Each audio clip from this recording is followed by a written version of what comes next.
Over the years, the Hermitage Museum in St. Petersburg has assembled a splendid collection of 18th and 19th century European sculpture. What it has in common is its debt to antiquity. Looking to the ancient Greeks and Romans for inspiration, each new generation reinterpreted antiquity with new ideas and concerns special to their time. The theatrical Baroque style, the charming dalliance of the Rococo, and the sublime heroic Neoclassical movement all took their inspirations from the past. In this program, you will see sculpture that spans 2 centuries of history and style, as well as a number of Renaissance works which carried the message of the past into each new age.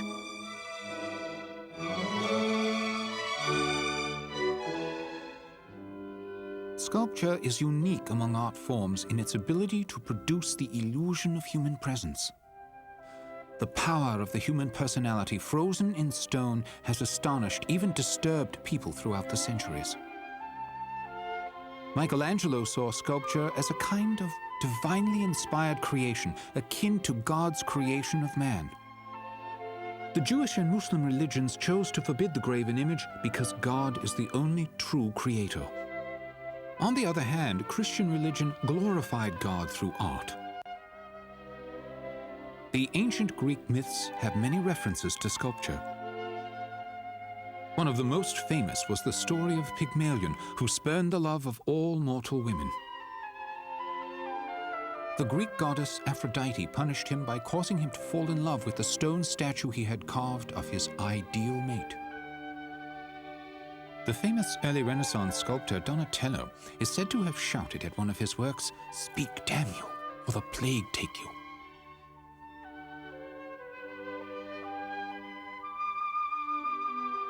Sculpture's tactile appeal is frustrated by the fact that the touch of the human hand will damage many of them. The oils and acids in human skin will leave an imperceptible stain on marble. This work, depicting the sensual love between an idealized young woman and man, dates from the Neoclassical era. The excavations of Herculaneum and Pompeii in the mid-18th century inspired artists from across Europe to visit Italy and study the art of the ancients. Artists troubled by social and political turmoil of their day were guided by the universal truths found in classical texts and the Bible. This sculpture of Cain, who has just killed his brother Abel, personifies the feeling of anguish. His tortured face mirrors his horror at having committed the first murder on earth. His passionate expression recalls the emotionalism of Hellenistic Greek sculpture, which replaced the placid calm of the classical Greek style of art.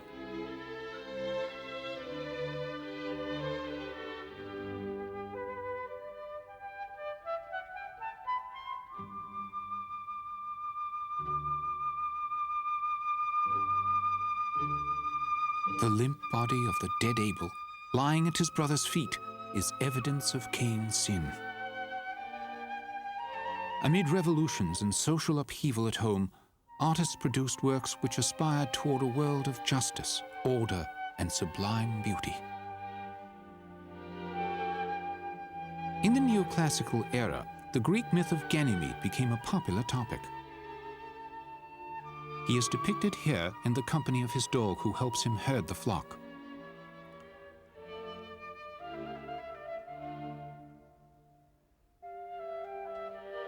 Ganymede was a Greek shepherd whose transcendent beauty caused Zeus to transform himself into an eagle to carry the youth off to Olympus.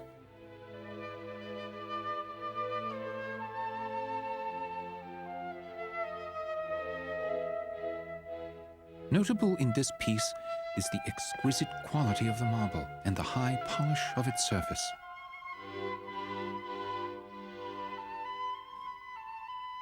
Many of the works in this collection are idealized expressions of youth and beauty, like this graceful sculpture of a young girl.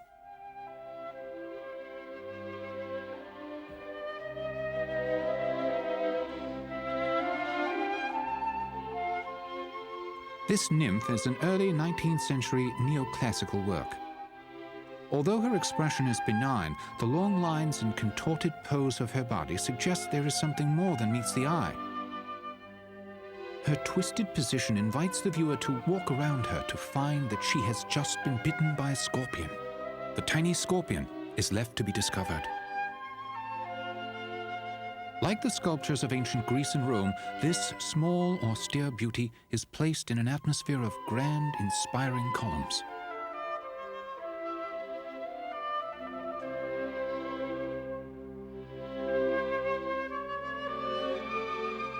In the Hermitage's gallery of ancient painting, statues are displayed among panels illustrating the development of European art. The panels are the work of 19th century artists who painted in the manner of ancient Romans, using wax on copper panels. Here is Canova's Hebe, the Greek goddess of youth.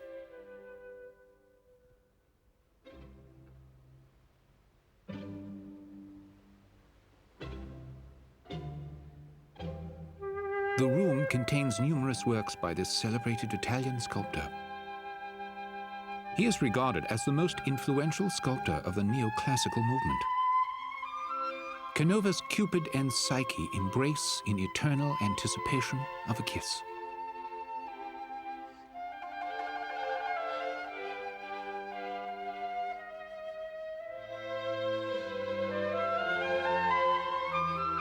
Ganymede was sculpted by one of Canova's pupils, the Danish artist Bertel Thorvaldsen. Canova will always be remembered for his extreme generosity to young artists. He was known to spend large sums on his pupils and also recommend them to patrons. Thorvaldsen uses the traditional support system, a tree stump, to help balance his figure. Ganymede stands in a relaxed pose, having shifted all his weight to one leg. His pose is called the contrapposto stance, which was developed by ancient Greek artists and rediscovered in the Renaissance. On Olympus, Ganymede became cupbearer of the gods. He pours a cup of nectar, the drink of the gods, into a large ceremonial chalice. The poised youth possesses an ideal grace, balance of form, and beauty, showing the refined self-assurance which defines neoclassical sculpture.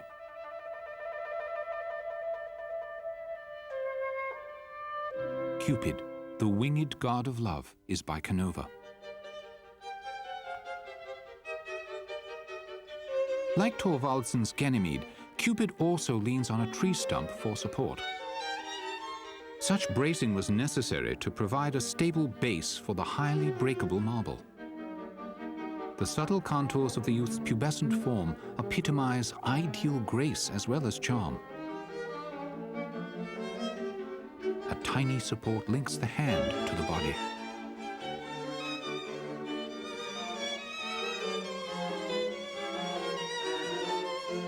Thorvaldsen's young shepherd is perched high on a rock, gazing over his flock.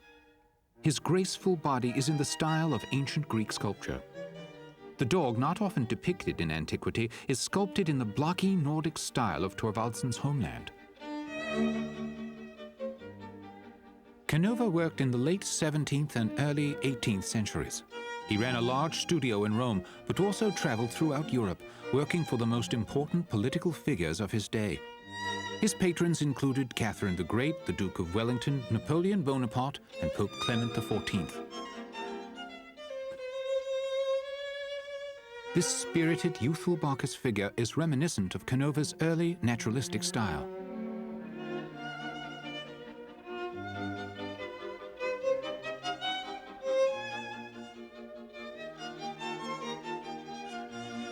Canova's lively sculpture, The Three Graces, is his most famous work in the Hermitage. The three young women are the handmaidens of Venus, personifications of grace and beauty. They represent the three phases of love: beauty, desire, and fulfillment.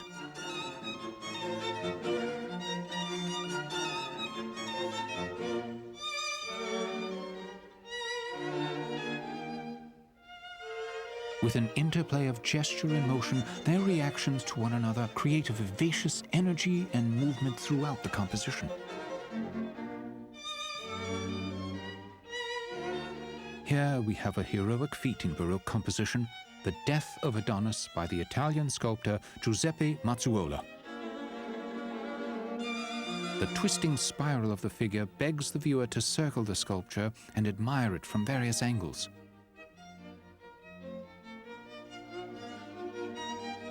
Venus foresaw the death of her lover Adonis and warned him not to go hunting. The sculptor chooses to portray Adonis in his last moments of fleeting balance as he tries to escape the wild boar who will kill him. The beautiful youth, about to fall to his death, is shown in violent dynamic motion in this virtuoso work. Striving for the true depiction of human emotions, the death of Adonis possesses the theatrical energy inherent in classical tragedy.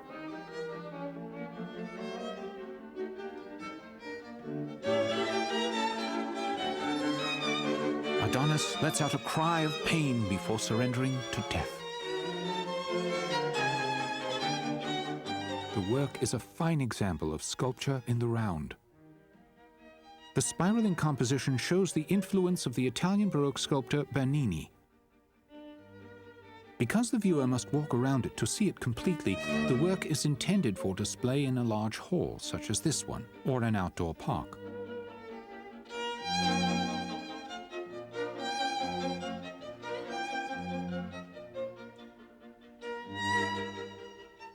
In what used to be the private rooms of the Hermitage Palace, we find an allegorical figure representing winter by the famous French sculptor Étienne Maurice Falconet.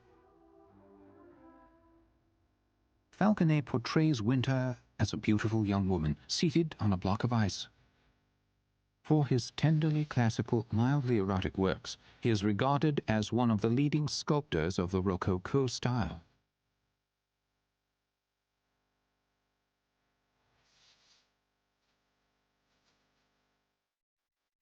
In the mid-18th century, Falconet was director of the renowned Sèvres porcelain factory in France, which produced extremely popular statuettes. The figure possesses a warmth and softness not usually associated with winter, but with spring that lies dormant within the earth.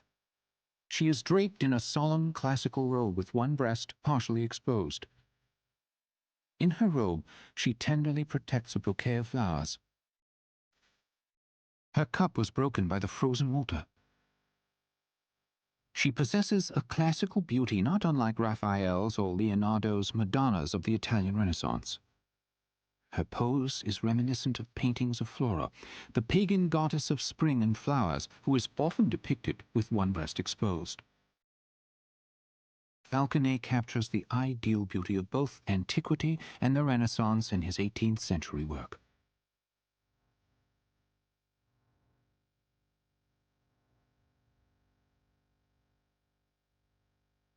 Here is a warm, exuberant portrait of Falconet by one of his female students, Marie-Anne Caillot.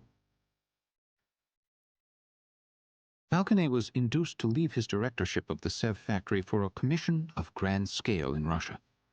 Catherine the Great wanted him to produce an equestrian bronze of Peter the Great for a prominent St. Petersburg square. Catherine's motives for inviting Falconet to Russia naturally invite speculation, because the methods of manufacturing soft-paste porcelain statuettes were then a closely guarded secret. 2 decades later, a Russian imperial porcelain factory was in full production. This is Jean Goujon's portrait of Empress Catherine the Great. At the same time, the bust exalts its model and provides a visual record of her likeness for history. The work possesses a lifelike warmth and vitality, as if she were still alive and breathing today. Here we have a portrait of the French architect Rousseau by the French sculptor Augustin Pajou. Pajou utilizes terracotta's soft composition while still wet to comb in naturalistic hair in the style of 18th century France. He is able to capture Rousseau's thoughtful inner psyche and creative intellectual complexities in this naturalistic work. Up to now, the works you have been seeing have all been marble. Terracotta sculpture takes on a slightly different character. The rendering of details is easily accomplished in the malleable clay, but the surface of the work lacks the milky glow of marble.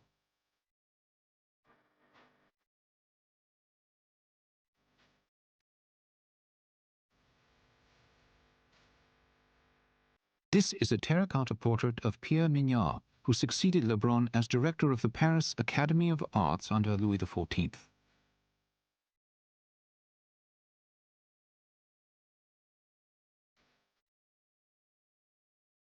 Even without any prior knowledge of his biography, we immediately grasp that he is a man of power, prestige, and influence.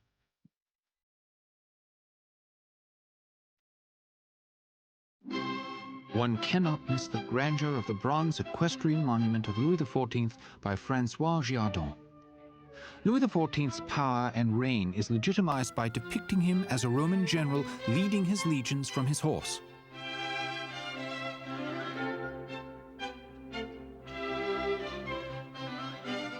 It is believed that this work may be the model for a larger equestrian statue which once stood in the Place Vendôme in Paris, but was destroyed during the French Revolution.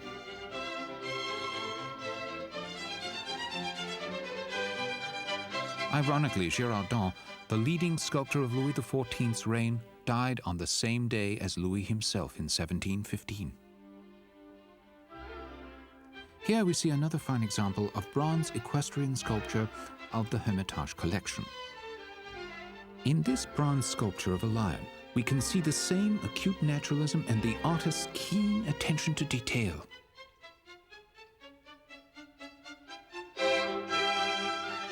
Colorful porcelain statuettes were the rage of the Rococo era.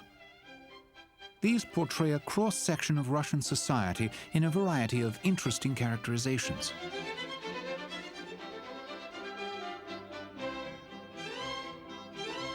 They represent the output of the imperial porcelain factory in Russia in the second half of the 18th century. The factory opened when Russia gained knowledge of the secret manufacturing processes once closely guarded by Sèvres in France and Meissen in Germany.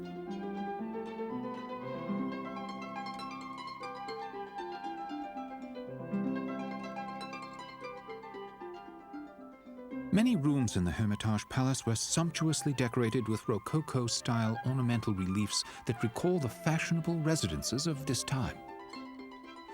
The Rococo period was an era of gracious living, refinement, and wit.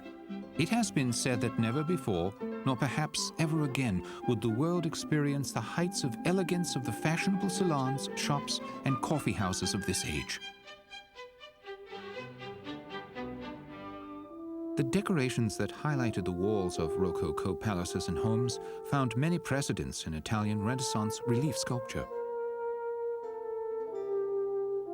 In a sense, these raised designs in stone are a melding of the qualities of painting and sculpture in the round.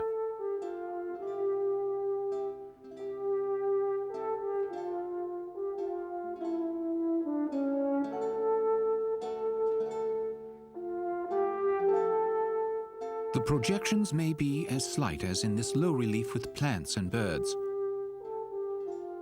or considerable as in this high relief.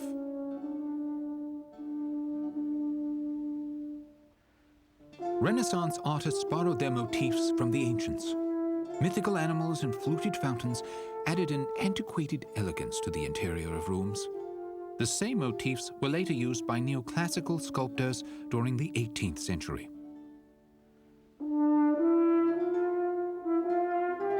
This fine example of Italian Renaissance high-relief work shows Hephaestus, god of the forge and guardian of the fire in his workshop. He was the blacksmith who forged the weapons of the gods. Hephaestus was deformed after being thrown down from the heavens by Zeus, his father, in a fit of anger. His helpers are the Cyclops, fierce, one-eyed giants, pictured here with two eyes. A pelican, pecking at her breast to nourish her young with her blood, is an image representing Christ's martyrdom and therefore charity. The central Christian image is combined with foliated forms in this Italianate relief.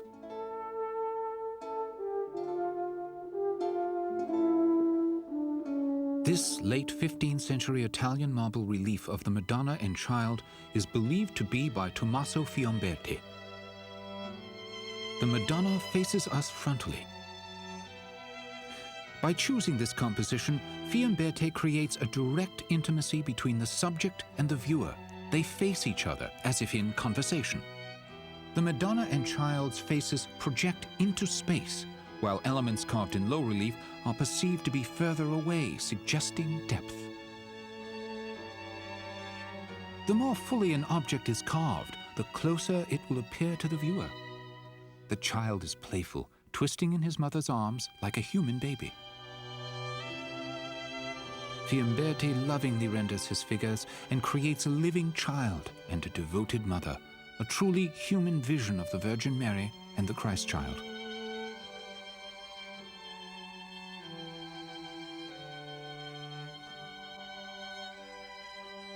Bernardo Antonio Rossellino, one of the most gifted sculptors of 15th century Italy, created this marble relief depicting the same subject, a Madonna and Child of humanity and naturalness. Putti, or cherubs, float in space, lovingly guarding the Christ child and his mother.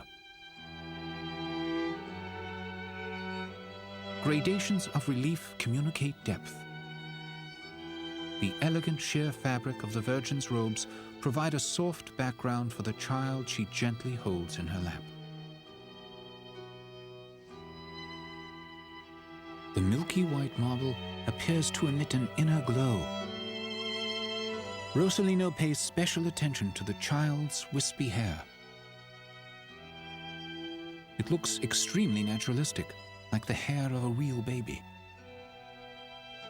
The child gazes directly at the viewer while the Virgin is turned to a three-quarter view. Because she is turned to the side, we have less contact with the Virgin than we do with the child. Viewed from this extreme angle, you can see that Rossellino has sculpted the faces of the Virgin and Child in high relief, almost in the round.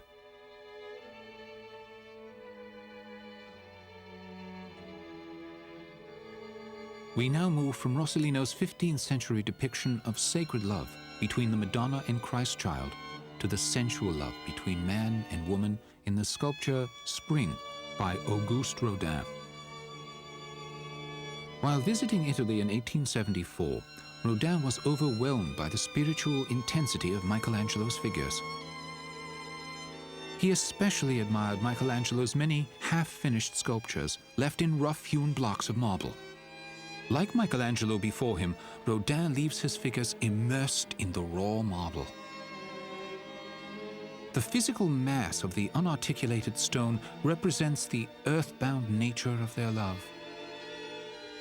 The faces and bodies of these carnal figures are forever fused as if melted together in an eternal embrace.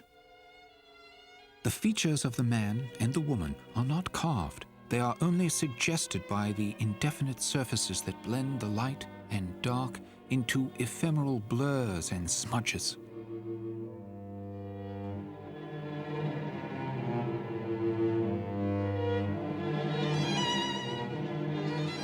In Eternal Spring, Rodin's daring emphasis and distortions achieve a breathtakingly expressionistic effect. His figures approach the abstract, and the marble becomes a fluid medium for the portrayal of human sensuality and emotion. Rodin contrasts the roughly chiseled marble with the smoothness of the skin. The finely polished flesh and muscles seem to melt back into the stone from which they emerged. Rodin, a contemporary of Claude Monet, achieves his own form of impressionism in sculpture.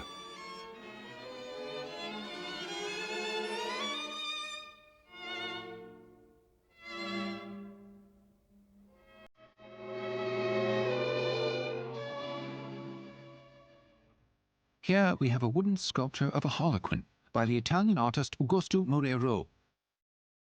Much like Rodin, Murero leaves the chisel marks in the wood, allowing the viewer to understand his technique. The chisel marks are much like the brushstrokes of an impressionist painter. When viewed up close, the work is broken up into smudges and strokes, but when viewed from a distance, the strokes create a whole form. Murero chooses to portray the inner psychology of the subject through his stance and expression. The Harlequin, a traditionally comic subject, is depicted here as a melancholy youth. Over the span of 200 years, in the 18th and 19th centuries, Europe had nurtured and developed a taste for the sublime. From the splendid works of the neoclassicists to the deeply psychological creations of the modern age, as each new movement emerged, artists rushed to carve their new ideas into sculpture, each one laying the groundwork for the innovations of the generations to come.